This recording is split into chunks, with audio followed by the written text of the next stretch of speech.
Y en La Picota llegamos a esta sección que está siendo muy querida por todos nuestros espectadores. Historias de Mérida. Son las historias del siglo XX de Mérida que no están en los libros, una parte sí, otra parte no, pero que se recuerdan sobre todo en base a vivencias y a establecimientos y personas que hicieron ciudad, hicieron Mérida.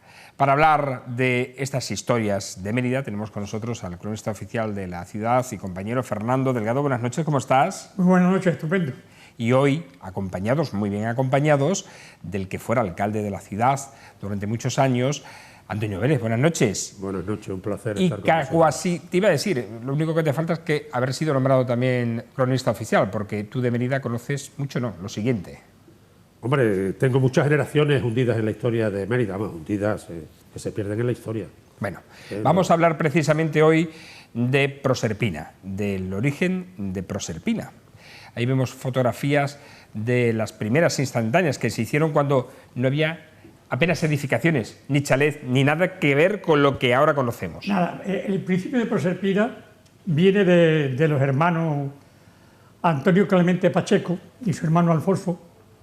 Estamos hablando de mediados del siglo XIX, cuando ya la charca entonces, porque era la charca. No se conocían ni con el nombre de Proserpina. No, que va, el nombre de Proserpina viene de hace unos años, que encontraron una lápida, lo sabe también Antonio Vélez, una lápida que ponía Proserpina y se le plantó el nombre de Proserpina.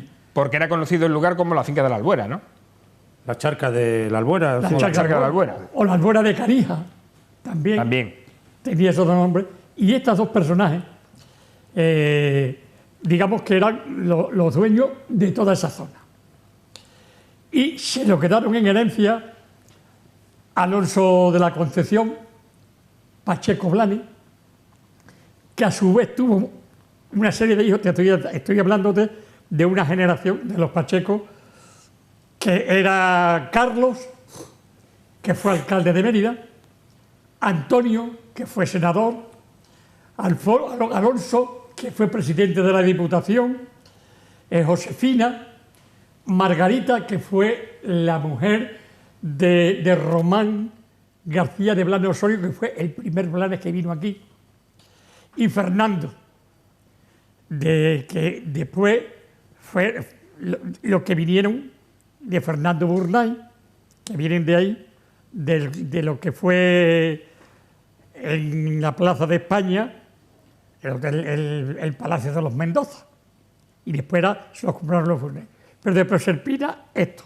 Entonces, Proserpina eran una parte, es decir, la parte izquierda, que era lo que es el cuarto de la Albuera, era de Espadiña Pacheco, de Espadiña. Y la parte derecha, y de Rosario, que tenía la concesión del que tendremos un día que hablar de eso porque merece la pena, porque no se ha hecho ninguna historia sobre eso y me merece la pena, que es el lavadero de lana. Y la otra parte era de Fernando Pacheco Fernández, y se la compró Luis García de la Puente íntegra. Lo primero de Proserpina fue la caseta del Guarda. ¿Cuántas hectáreas era Proserpina en principio? La primera era 12 hectáreas de agua, y ahora son 77. Uf, sí que ha crecido. Por el recrecimiento, que de ahí donde vino el invento de un arqueólogo, que él cree que no se lo ha inventado, y algunos arqueólogos otros dicen que tampoco se lo ha inventado. Pero vamos, es como decir que Santa Eulalia no es de Mérida. Decir ¿Te refieres que la muralla, que la muralla, que el pantano de Proserpina no es romano? No es romano muchas de las alturas y de las composiciones que se hizo. Pero cuando se hizo, que entonces era alcalde Antonio, cuando se vació la charca, ahí se encontraron restos además romanos, entre ellos un tapón, que no sé qué coño habrá sido del tapón, porque le hicieron el carbono La prueba del carbono 14. La prueba, Y tenía 2000 y pico, 2000 años. y tenía 2000 y pico de años. O sea que esa es la prueba Ahí de que era romana. Santiago Feijóo se equivoca totalmente. Es decir, no hay entidad político-administrativa en Mérida para levantar esa muralla, ni de broma. Es posible que los romanos lo hicieran en 2 fases, porque una primera parte se la aterró. Pero ahí, vamos, Feijóo navega, porque incluso en contra de la opinión de los ingenieros como Aranda, Sí. que son referentes importantes. Pero hay mucho que hablar, como bien ha dicho Fernando, porque los pachecos hacen el lavadero de lana. La lana sale en carretas, va en carretas a Lisboa, se exporta a Inglaterra, va por tierra a Lisboa, antes del ferrocarril, por supuesto.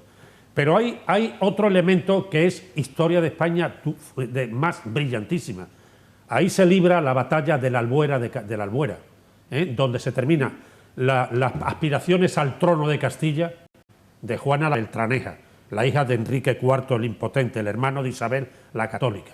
El hermano muere y supuestamente se empeña en que la hija que tiene es de Beltrán de la Cueva, un valido de Enrique IV, un trastámara. Se empeñan en esa historia y no sabemos si es cierto o no es cierto. Y a esa hija la casan, a Juana la Beltraneja la casan con Alfonso V, el rey de Portugal. Y entonces, cuando muere Enrique IV, el rey de Castilla, el hermano mayor de Isabel la Católica, que hereda el trono de su hermano Isabel la Católica, cuando termina la guerra con su sobrina Juana la Beltraneja y Portugal. La batalla decisiva es en los prados de Mérida, en los prados de Proserpina, en la Albuera de Carija. Ahí, en el año 1479, se libra una batalla que ganan las tropas de Isabel la Católica. Que fue fundamental. Y entonces se acaban las aspiraciones del trono.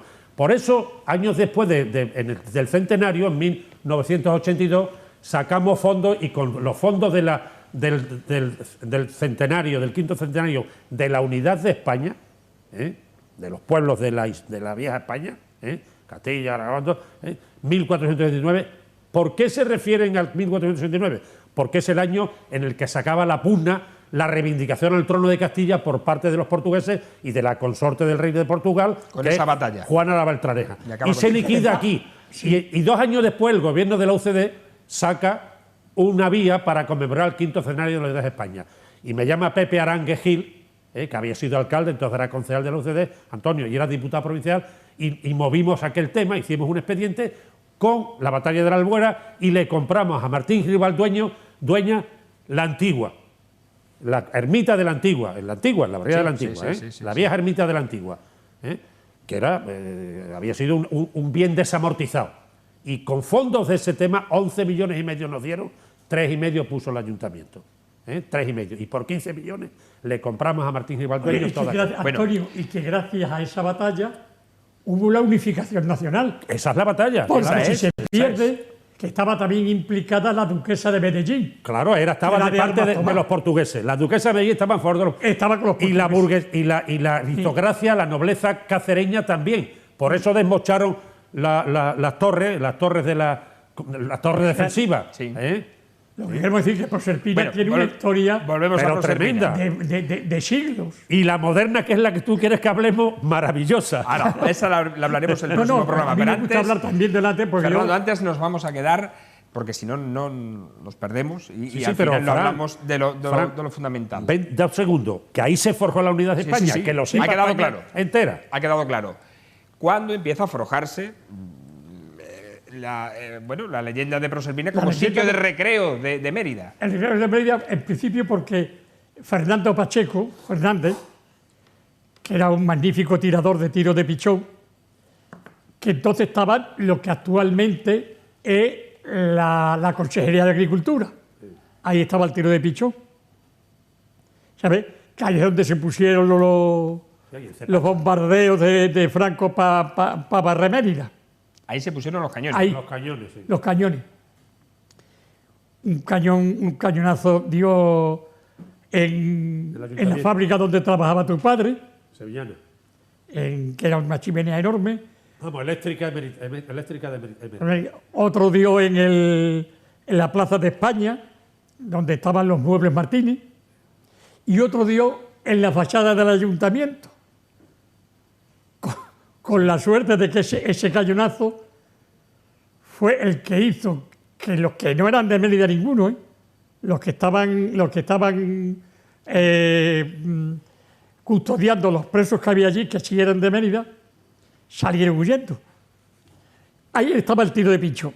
Vale. Y entonces compraron, Luis García de la Puente le hizo que hiciera el tiro de pichón. Por lo tanto, el tiro de pichón, ¿En qué año fue eso, Fernando? 1955-56. Podemos considerar entonces el inicio de Proserpina como sitio de recreo. Hay una historia que se encaja en la época moderna ya y que nosotros la escuchamos de nuestros mayores. Era costumbre, se iba a Proserpina. Nosotros, mi familia, había una historia, y es que en la guerra, cuando cae Mérida en manos de los nacionales, las tropas franquistas, de Yagüe y tal, la República bombardea la estación ferroviaria. Pero claro, la exactitud del aplomo del bombardeo aéreo es muy malo.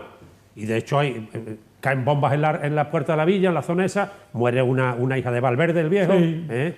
Y de Sudón y de la trasera. Y mi abuelo Leopoldo Sánchez Manzanero, que tenía allí su taller de muebles y tal, pues coge y le alquila a los pachecos una parte de la casona de Proserpina y se lleva a toda la familia, a los coños se lleva allí a su familia y todo el que pudo, se los lleva allí.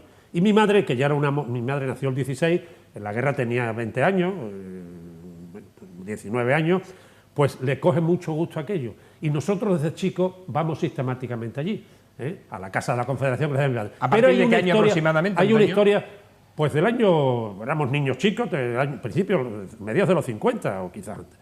Y había una historia que nos contaban siempre. O sea, fuisteis, Antonio, perdona, tu familia de los conocidos como primeros charqueros. Sí, ¿no? sí, sin duda.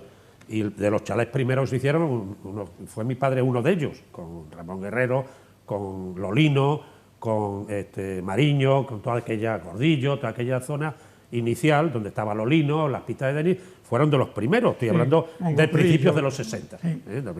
Bueno, pero había una historia que es a lo que yo quería referir, una historia hermosa, que era de por qué le decían a la Cruz de Carija, por qué le decían la Cruz de Carija. Y contaban, la Cruz de Carija, en aquella loma de la vieja carretera camino a Mirandilla, era un hito de término, que marcaba el término de llegada que era Mérida. Pero la gente lo santificó, era muy romántico aquello, era una cuestión muy romántica. Y contaban una historia de que un señor que venía en su diligencia, en su coche con su hija, le cogió una tormenta y un rayo mató a la hija.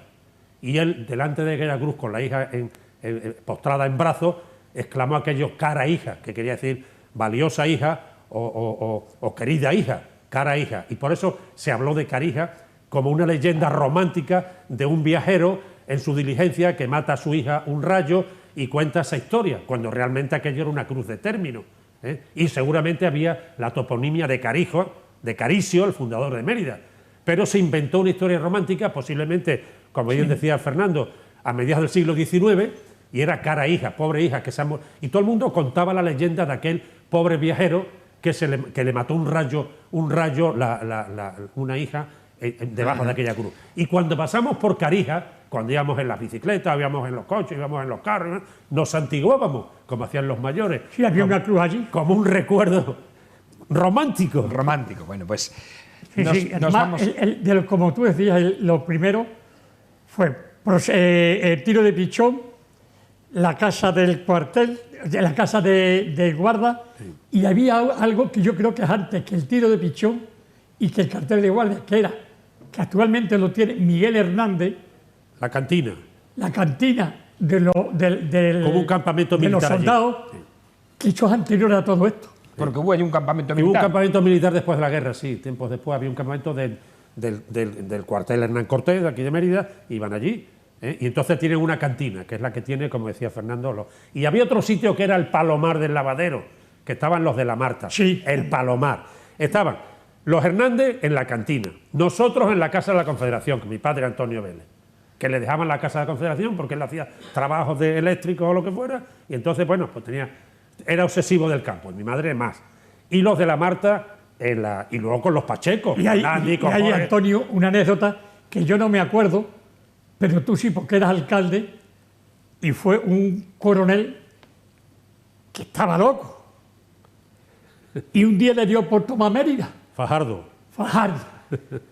Que yo me acuerdo montarme con él en un tanque y atravesar Proserpina con el tanque. Y yo he dicho, chiquillo, esto no se va a hundir. Y ¿cómo se va a hundir, hombre? Y atravesamos. Y tomó Mérida y se presentó con una pistola, una metralleta Pero estaba, en el despacho del alcalde. que era Pepe Arangue. ¿En qué año fue? Era Arangue. Era Arangue. Y le puso la pistola encima de la mesa. Si ustedes no terminan con esta gente, señor de ETA, vamos a acabar nosotros. Bueno, Y pues esto con era- esta era- y tenía- simpática anécdota terminamos No, este porque, espacio los de la soldados iban a picota por de las Serpira historias de muchísimo. Mérida. Fernando, que seguimos ya la siguiente semana, que nos apremia el tiempo. Vamos a contar ya la parte moderna, o más moderna, de los 50 en adelante del siglo XX, de lo que es Proserpina. Gracias, Antonio Vélez. Hasta la semana que viene. Muchas gracias. Gracias, Fernando. Hasta la semana que De viene. nada, pero hay mucho que contar de Proserpina. Vamos a seguir contando muchísimo, así que le esperamos aquí el próximo martes en Televisión Extremeña. No lo olviden.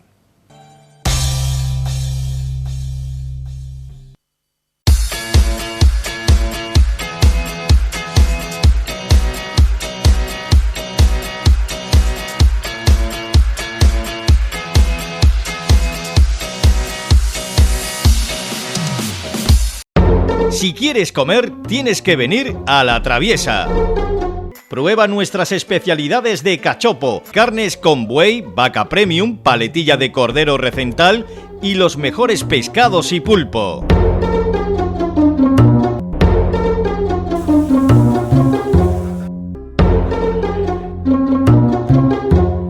En Mérida, La Traviesa, en la rotonda del Instituto Santa Eulalia.